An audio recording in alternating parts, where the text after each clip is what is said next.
What's up guys, it's Leon, and in this video let's talk about the Canon EOS R5's SmallRIg rig.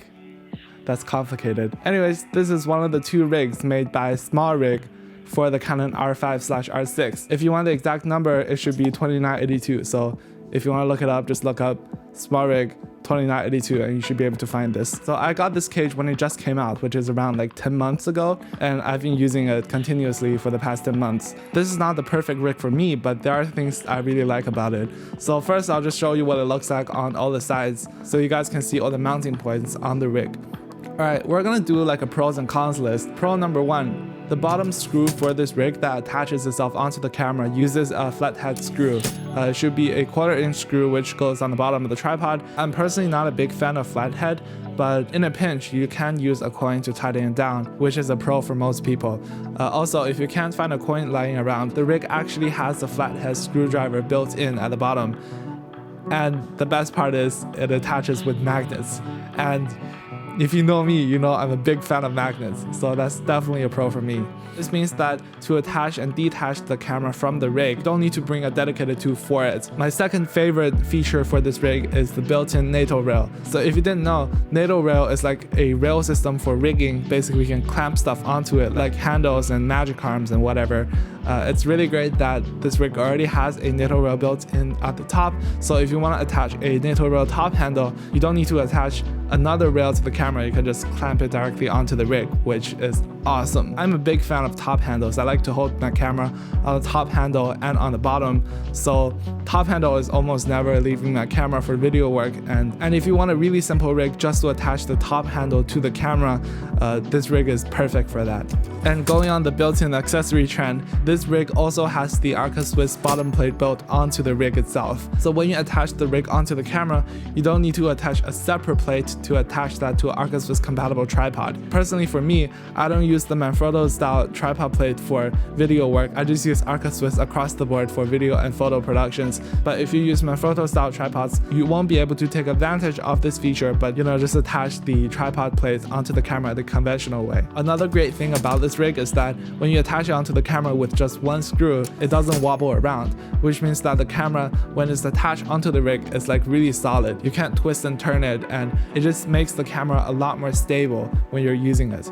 Basically how they do it is that next to the tripod screw, there are actually two small pins that grabs onto the camera and just stops it from wiggling. And in the future, if you want to attach a follow focus to the lens and whatever, you would appreciate a camera rig which is like really stable. And the last pro is, of course, this is a super lightweight rig. I think this goes without saying. That's pretty much true for all SmallRIg products, but especially true for this one. Because the R5 is a hybrid camera, I think when SmallRIg designed the rig for this camera, it's not aiming for like super high-end cinema stuff. It's just for the prosumer cinema and video shooters. So it's not super heavy duty like the A7S III's rig, but it's also got all the necessary features you'll need. I'm a little jealous of the A7S III rig. I hope SmallRIg can make one of those for the R5, but this is still like a really good small and lightweight rig. Okay, now moving on to the cons. So the first con is safety. This rig doesn't have a lot of safety features. For example, the top NATO rail doesn't have safety pins built onto it. This means that if your NATO clamp goes a little loose, it can just slide off the NATO rail. This is not acceptable, but there is a way to fix it. You just put a screw on the end of the NATO rail, and then that will pretty much stop the NATO clamp from sliding off the rail. They seem to do it just fine, but I hope they can build it just onto the rail itself, but that's how I get around it. And similarly, on the bottom arca Swiss plates, there's also not safety pins. I've had my camera fall off the tripod at least 3 times and broke the UV filters in front of it because my plate doesn't have safety pins, so this is a really important feature for me. Luckily, you can put safety features onto the receiver end. You might not be able to do it for tripods, but for arca Swiss like receiver ends, when you put it on gimbals or when you attach it to bottom rails with arca Swiss, you can put safety pins on the other end, and that's also how I get around this problem. And of course, you can just put another tripod plate with safety features on if that's something you want to do.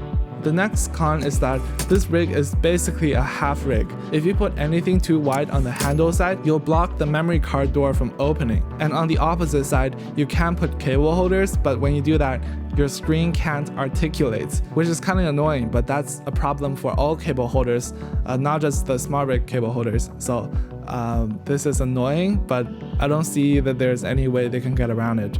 So, should you buy this rig?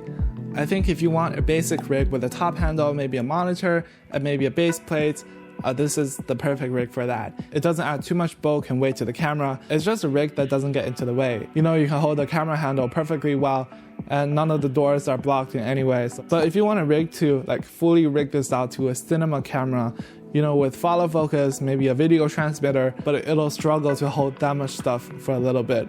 There's just not a lot of mounting points on the rig to, you know, fully rig this out. And of course, it goes without saying that if you're a still shooter, you don't need a rig. A rig basically will only get into the way. And if you're a vlogger, if you're a casual video shooter, you probably don't need a rig either. A rig will only make your camera look scarier, and it can get you access to a lot less locations when you show up with a big rig. Most people will just kick you out. Well, if you're just holding the R5 and shooting some videos, people might not care that much. If you go down to the playlist Leon's short film, you can see some of the films I shot with this rig. I don't know if that represents a lot about the rig, but if you want to check it out, it's down in the description and on our channel page. Go check it out. Anyways, bye.